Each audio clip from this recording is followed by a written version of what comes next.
being here, and welcome to 4 new programs and their respective media members. We're thrilled to welcome you guys to Kansas City. We're going to start with some opening remarks from Kathy Nelson of the Kansas City Sports Commission, and after that we will flip it to Commissioner Yormark for his opening remarks. Following both their opening remarks, we will do Q&A. Raise your hand, affiliation, and we'll get our mic holders to you. So for now, Kathy, go ahead. Great, thank you, Clark. Good morning, everyone. My name is Kathy Nelson. I serve as President and CEO for the Kansas City Sports Commission, and also President and CEO for Visit KC here in Kansas City. So again, welcome everyone this morning. Kansas City again is thrilled to host the Phillips Big 12 Men's and Women's Basketball Championships. And as a reminder, and thank you, Brett, both are staying here in Kansas City through 2031, and we are very excited about that.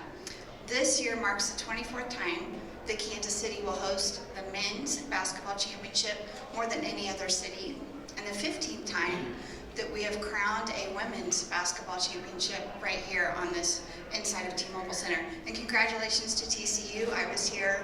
It was an incredible game, and so again, wonderful to have the women playing here at T-Mobile Center. 2025 is yet another record-breaking year for us, with 4 new schools joining the conference, the biggest Big 12 championship ever. Both men's and women's events featured 16 teams, 15 games, for a total of 30 games here in Kansas City between March 5th and March 15th. That's across 10 days. So just like all of you, we are super excited. We're a little tired, but we're going to get our sleep in again tonight. But thrilled to have 10 days of 30 games of Big 12 basketball. So those addition of those 4 schools, Arizona, Arizona State, Colorado, and Utah, means that new visitors are coming to Kansas City, and it's an opportunity to showcase our city to an even wider audience than before. Big 12 Fan Fest is happening again right outside of T-Mobile Center on Grand Boulevard. There's hoops challenges, giveaways, and activities for all ages, and it's free for everyone. Power and Light District again hosts daily pep rallies where you can cheer on your team, as well as live entertainment, music, concerts, and lots of giveaways there as well. Parking and transportation, locals and visitors are encouraged to use our free KC streetcar, rideshare services, and Ride KC public transit. And there are approximately 40,000 parking spaces in downtown Kansas City, so you can find and pay for your spot before you even arrive by using the Park KC app. Limited tickets are still available through T-Mobile Center's website at t-mobilecenter.com. And fans looking for all these details can go to our website at visitkc.com/Big12. We estimate the economic impact of both of these championships here in Kansas City to be around $33.7 million over those 10 days, which means a huge influx of visitors to our hotels, our restaurants, our attractions, and our local businesses. I'm personally grateful for the relationship Kansas City has with the Big 12 Conference. I'm grateful for the relationship we have with Commissioner Yormark, with the Big 12 staff, and the member institutions. So thank you all. We look forward to another few days of some great basketball. With that, I'll turn it over to Commissioner Yormark. Thanks. Thank you, Kathy. Kathy's an incredible partner for us. As you all know, I came here for the first time in the spring of 2023, for my first championship. I can't believe it's my 3rd one already. And I fell in love with KC for all the right reasons. And as you know, this time last year, we doubled down and we'll be here through 31. So Kathy, thank you for your partnership. Thank you for just everything you do for the conference, our schools, and we look forward to calling KC home for a long time. I also want to throw out a couple more thanks to a couple people that make this a great 10 days for us. Certainly Mayor Lucas and his team. He's been incredible. I'll spend some time with him Friday just to get an update on everything KC, but he's been an incredible partner. Phillips 66. Without them, we're not here, so I want to thank them. And also T-Mobile Center. There's not a day that I don't walk the streets here in KC where people don't rave about the staff, the building, the continued investment that the building is making, not only in our fans, but in the Big 12. As many of you walk around the building this week, enhanced clubs, more visual signage, LED, just an upgrading of everything they do here. And much of that is because we are their biggest event every year. we're their Super Bowl, and they continue to invest for the right reasons. So want to thank the building and the incredible staff here. I was here obviously last week. I did go back to Dallas on Sunday and returned last night for a quick 24 hours. But I saw some great women's basketball, and as I said, when I gave the TCU team the championship trophy, this season has been about TCU. You think about that turnaround, 1-17 in the conference last year and what they've done, just remarkable. But it's not just TCU. I mean, this conference, top to bottom, has been really strong. I anticipate that we have 8 or 9 teams that are tournament worthy. I'm excited for what's in store for us in the tournament, and I think we've had a great year when you think about women's basketball. And certainly the four corner schools have made us stronger, women's and men's for that matter. On the men's front, listen, you've heard me say it before, we are the best men's basketball conference in America. No doubt about it, and when you look at the historicals over the last 5 to 10 years, follow the data, it speaks for itself. Thinking about this year and referencing this year specifically, we've got 4 teams in the net top 10, 7 teams in Ken Palm's top 30. At least half of our conference, maybe more, will be in the NCAA tournament. And I think as all of you have seen throughout this year, it's a grind every game. And as many announcers have said it on ESPN and other platforms, every one of our conference game feels like a tournament game. And you're going to get a lot of that here over the next week. Excited to have 16 schools here. We have a deep conference. Anyone, might be here late Saturday, to be crowned our champion. It's wide open. Certainly there's some favorites, but anyone can win it. And I think that's what makes our conference so special. Off the court, as I said earlier, a lot of enhancements this year, no different than what you've seen over the last couple of years. The building, the community, they continue to embrace the Big 12. I will tell you, I've spoken to the four corner schools certainly last week, and again this week. Everyone's excited to be here. It's a first-class experience, and they're going to witness it firsthand over the course of the next week. A lot of entertainment will be in Power and Light. I want to thank our partners at Power and Light for doing an incredible job and keeping our many fans busy with great experiences and music. And obviously the week will culminate with Shaquille O'Neal doing a great DJ set Saturday night, and he's become a fixture here at the Big 12, and we love having him with us. Again, want to formally welcome the four corner schools to KC. As Kathy said, we'll have many of their fans join us for the first time, and I think given how they'll be received here in the community, they're going to want to keep coming back and back, not just for our basketball championship, but for all the great events and things that are going on here in KC. I've often said it, I'm going to say it as a closing comment, there's never been a better time than right now to be part of this conference. I'm very bullish on our future for all the right reasons, and the best days are ahead. Thank you again for being here, and Clark, I guess I'm open for questions. Great. Let's kick it off. Just raise your hand in affiliation, and one of our mic holders will go. Let's start with Blair from Kansas City Star. Thanks, Mark. Blair Kirkhoff with the Kansas City Star. Brett's for you. Good to see you. Good to see you. The court's design's got a lot of reaction this week. I just want to get your reaction to the reaction, and what was the inspiration for the design? So, Blair, let me just start off by saying that court isn't about me. It's about our student athletes.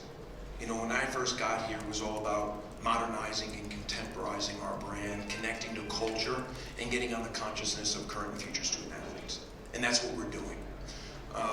Every student athlete that walked on that court last week came up to me and said, Brett, it's fantastic. They took selfies, they loved it. Today, I got here very early, Iowa State practiced, and the entire team said, love it, love being on there. I think it's aspirational. That's our stage. And we wanted to make a profound statement. And I think we did, and I love it. And listen, in life, you never get it perfectly correct. But I think the people that matter most that are weighing in really love it, and that's what matters to me. But thank you for the question.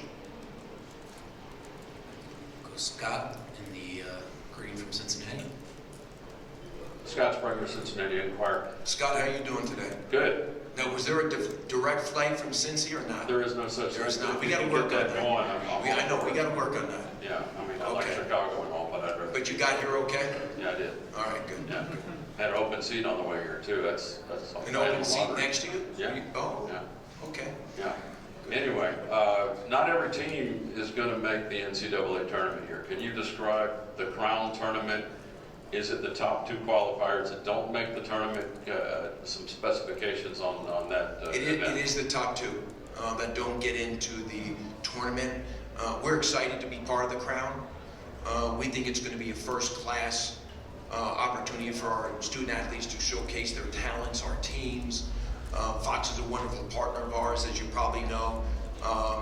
They've been doing football with us for quite some time, and next year they distribute basketball games for the first time in years. So we're excited to be in the Fox family, and I think their tournament's going to be off the charts, and I will be in there in Vegas to kick things off. Hi, Todd Lebo, Sports Radio 810 here in Kansas City for Commissioner Yormark. Just, can you take us through some of the challenges or unique things that have happened this year for the first time, almost through with the entire sports calendar with 16 teams? What have you learned about having 16 teams spread across the country like you guys have? I've had a harder job now. But I embrace it. I mean, listen, I think, as you guys all know, when I first got here, I wanted to be a national conference. I wanted to be coast to coast. I inherited a conference that was 10 strong, we're 16 strong. We're in 5 states, we're in 10 states now, we're in 4 time zones. I love the composition of our conference for all the right reasons. Does it present some challenges from time to time for student athletes, travel, et cetera, et cetera? Yes, but in working with our sport administrators, we're very mindful of that, and we're managing it quite well, I think. But the positives outweigh any negatives. You just look at the depth of this conference across the board, all sports. Love where we are, love where we're going. We've had to integrate 8 new schools, if you think about it, in the last 2 years, and I think that's gone extremely well. And they're all proud to be part of this conference. So I'm excited about our future, as I said earlier, and I love the fact that we're 16 strong. Ron Weaver, the Daily Universe, Provo, Utah. Question for Commissioner Yormark. You've been very aggressive right here. Oh, I'm sorry, I didn't. No, you're totally fine. How are you today? Good, how are you? Thank you for asking. Thank You've you. been very aggressive in expansion. Do you see further schools expanding to the Big 12 in the next few years, or are you set with 16 teams right now at the state of the conference? Well, I love 16. I love where we are, and it's taken its toll on the staff, to integrate everyone, although I think it's gone really, really well. Expansion isn't something that's on my radar right now for obvious reasons. But listen, this is an evolving landscape, collegiate athletics, and we always have to be ready. So I can't sit here and say we'll be 16 for the next 10 years. It'll all depend on the nuances in and around the Big 12. But I love 16, and I love our geographic composition, and I think there's a lot of upside. And what I focus on every day is being the best version of ourselves. And we're 16 today. And the question is, how do we become the best version of 16? And we're not there yet. Thank you for your question. Go Dennis Dodd from CBS Sports next.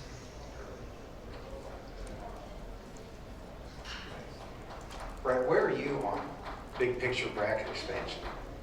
On what? Where are you on big picture bracket expansion of the tournament? Listen, I'm in favor of expansion to 76. I think that's the right number. I think there'll be just some decisions over the next, 90 days, 60 days. I think the economics, candidly, have to work. CBS and TNT have a marquee asset with the tournament. I know they know that. But in order for us to expand, they have to come to the table and provide the right economics. No one wants to get diluted. And we've got a great asset here. So we'll see how it plays out. I know Charlie Baker and Dan Gavitt are working hard at figuring out, where we need to be. and they'll do the right thing, but the economics matter. Go Blair Kirkhoff again from Kansas City. Kathy, can you speak to Kansas City's an experienced basketball tournament host. Can you speak to how that favors Kansas City when it just comes to bidding for events like this? Yeah, Kansas City shows up, and as Commissioner Yormark shared, it's working together, but it's also filling our seats, and it's our fans that are showing up to this. We are hosting the 2027 Division I Men's Regionals again, and that doesn't come lightly. It's a lot of years of work that goes into that, but I think both Big 12 and NCAA know that we know how to host. You don't just show up. We're working with our hotel partners, with our transportation partners, with food and beverage. All that plays a role into it. They're focused on what happens on the court. Brett has really challenged us to step up and focused on what's happening on Grand Boulevard, what's happening in Power and Light District. I think all that continues to play a role in getting bigger and better each year.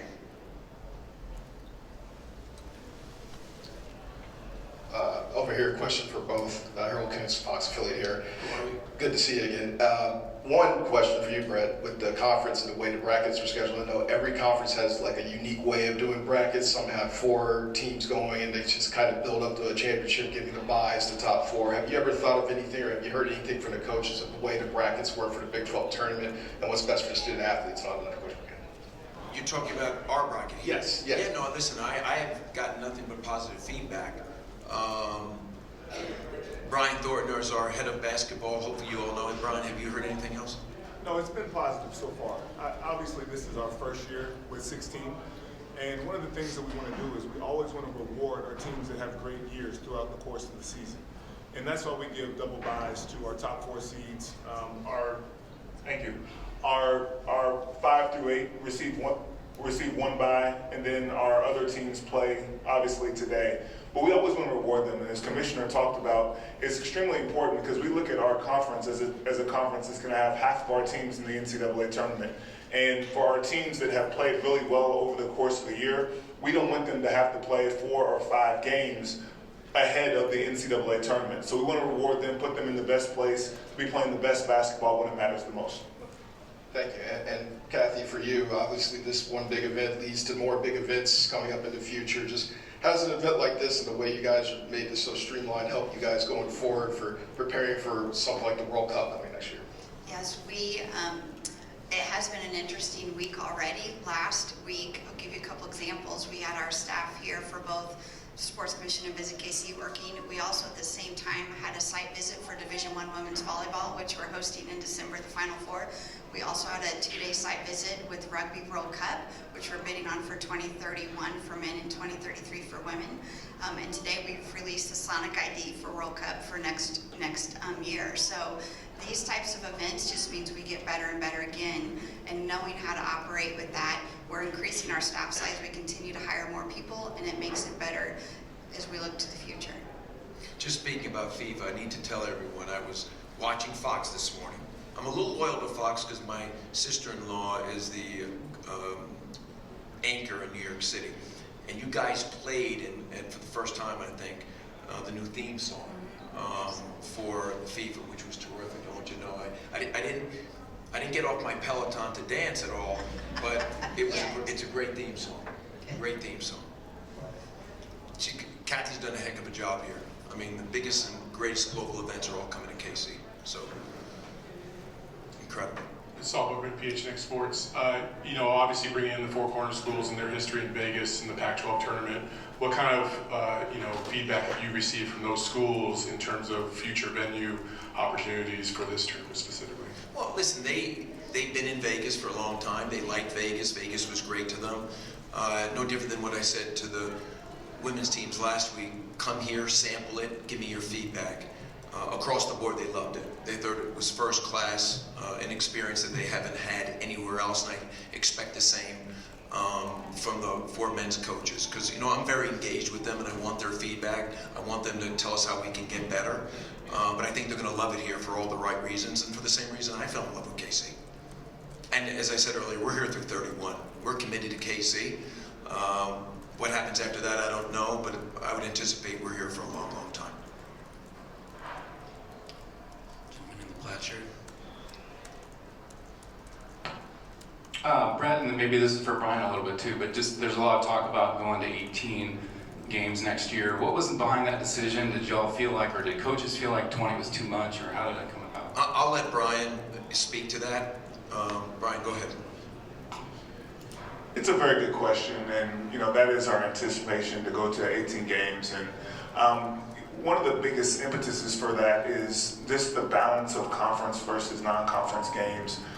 It's extremely important because of the competitive nature of our conference, for there to be some ability to have a bye built into our schedule. And just because of the way that the schedule lays out, playing 20 games post-Christmas makes that impossible to do. So we're going to try 18 games, and we're going to see how that goes. Obviously, it's extremely important for us to ensure that we have quality non-conference games that are played before Christmas, and that's something that we're investing with our schools on. Women, yes. Yeah. Both. Women stay the same at 18. Go back to the individual. Bomber jacket, I believe. I think that's right. My fashion eye is correct. You kind of piggybacking on that, is there any consideration to doing less, one-game trips for some of these teams? It seemed like that was kind of You're talking about conference travel and schedule? Yeah, exactly. I mean, listen, I can only speak, and I'll defer to Brian too, my colleague. We're very mindful of the wear and tear and the travel. It's one of our guiding principles when we think about scheduling, making sure that we're very sensitive to that, and that will continue. But Brian, you might want to speak even further on that. I guess I'll just hold on to this for a minute. To that point, we always want to be cognizant, as Commissioner said, and we do have, because of the nature of our institutions, we have some situations where we're able to pair trips together for some of our institutions. Think about going to Arizona and Arizona State, or BYU in Utah, or even the Cincinnati and West Virginia, because of proximity. So when we have the ability for institutions to go from east to west and play 2 games, that's something we want to take advantage of.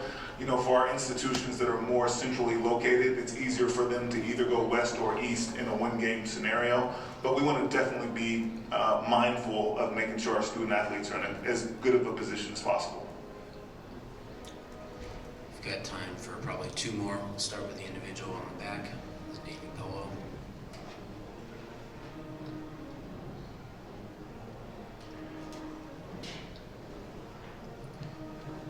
Ryan Decker, Golden Blue Nation out of Morgantown. Commissioner, question that's not basketball related, admittedly. Going to a lot of Friday night games in football this upcoming season, what's the motivation behind that? How can that help the conference this season? Well, listen, we experienced quite a few Friday night games last year. I thought that went really well. Our ratings were great. Fans enjoyed it. They don't mind occasionally going to a Friday night. They don't want that to be a regular schedule dynamic, but I think occasionally it works out really well. It changes it up. This year we have a few more, and I'm excited about it. I think on a Friday night we can be a showcased conference for all the right reasons. ESPN and Fox do an incredible job for us, so I'm excited, and I love this schedule. And I don't think we'll do more in the future, but certainly what you're seeing now is something that I think you can see on a regular basis. Okay, one last question. Anyone want to bring us home? To the gentleman in the red polo.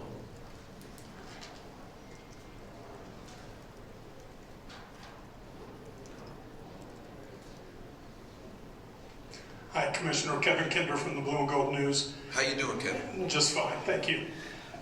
There's a lot of talk about other conferences having disproportionate influence on setting the agenda, some college football topics. Is that a front of mind thing for you? How would you characterize your work with them right now? I understand that can be sensitive in talking, but how do you feel that's progressing at the moment? Let me ask you something. Do you think I'm shy or no? All right. So that being said, I think it's fair to say that I represent the conference pretty aggressively when I'm in those forums. It's important for us to be heard, and we are. I will say that the relationship amongst the commissioners of the Power Four has never been better. We don't agree on everything, but we have a mutual respect factor that exists, and we hear each other out, and I feel really good about where we're situated. Obviously, there's a lot of conversation around the CFP and what that looks like in the future. I'm not going to go there today. We did have a meeting a couple weeks ago in Dallas. We'll have another one in a couple of weeks from now, and we'll continue to vet out what the possibilities and opportunities are. But my number one guiding principle is really to do what's right for college football, and that's what we're tracking towards. And I think I speak on behalf of my colleagues to say that's their guiding principle also. But thank you for the question. Okay, thank you everyone for your time today. Really appreciate it, and enjoy this year's men's basketball championship. Congratulations again to TCU. Thank you all. Thank you, everyone.